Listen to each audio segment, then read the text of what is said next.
दुनिया की एक ऐसी अनोखी खेती जिसमें पैदा होते हैं बेशकीमती मोती। लेकिन क्या आपने कभी सोचा है इस खेती को करने के लिए हमारे किसान भाई नहीं बल्कि काम करते हैं छोटे छोटे जीव। सदियों पहले तक ये खेती सिर्फ समुद्र में होती थी, लेकिन एक किसान भाई ने कर दिखाया एक ऐसा कारनामा जिसे देख के आप हैरान रह जाएंगे। तो चलिए आपको दिखाते हैं मोती की खेती कैसे होती है और साथ ही जानेंगे असली और नकली मोती में फर्क क्या है। तो मोती बनाने के लिए सबसे पहले आसपास के समुद्र और नदियों से इन शिपों को मंगाया जाता है, जिन्हें डाला जाता है स्प्री टैंक के अंदर, जिनमें इन्हें 8 से 10 दिन के लिए रखा जाता है ताकि इस पानी से जो है अच्छे से आपस में मिल सके।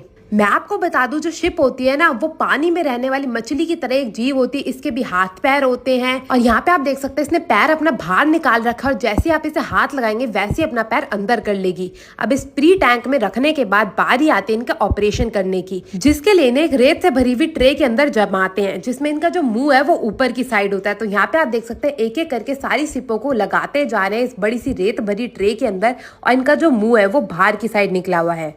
पानी से थोड़ा बाहर निकलते ही जैसे इनको हल्की सी हवा लगती है, इनका जो मुंह है वो आधा mm या फिर 1 mm तक खुलना शुरू हो जाता है। अब मोती बनाने के लिए इनमें न्यूक्लियस डाला जाएगा। मैं आपको बता दूं, जैसे हमारे पैर में कोई सीख चुभ जाए और उसे हम बाहर ना निकाले तो उस पर चमड़ी चढ़ने लग जाती है, उसी प्रकार किसी भी शिप में अगर कोई पत्थर या फिर न्यूक्लियस डाला जाए और वो जो शिप है वो उसे खुद नहीं निकाल पाती तो वो मोती बना देती है। अब इसके मुंह को प्लकर की सहायता से 8 mm तक खोला गया। अब इसकी मेंटले में हल्का सा चीरा लगा के इसके अंदर न्यूक्लियस डाला जाएगा। मैं आपको बता दूं, यहाँ पे जो है न्यूक्लियस के ऊपर डिपेंड करता है कि इसमें कौन से प्रकार का मोती बनेगा। अभी जो है यहाँ पे इंडियन न्यूक्लियस डाला जा रहा है, जो कि दोनों तरफ से मेंटले में डाला जाता है और जो कि 2 उगते हैं एक शिप के अंदर। तो अब गोल आकार का मोती बनाने के लिए यहाँ पे आप देख सकते हैं शिप ली गई है। इसके मुंह को 8 mm तक खोला जाएगा प्लकर की सहायता से। अब ये जो गोल आकार का मोती होता है ना, ये मेंटले में नहीं बल्कि गोनाड में उगता है और जो गोनाड है ना वो शिप के पैर के पीछे की तरफ होता है। तो उसको लगाने के लिए सबसे पहले जगह को सुन करा जाता है, फिर 8 mm तक चीरा लगा के उसके अंदर ये छोटा सा न्यूक्लियस डाला जाता है।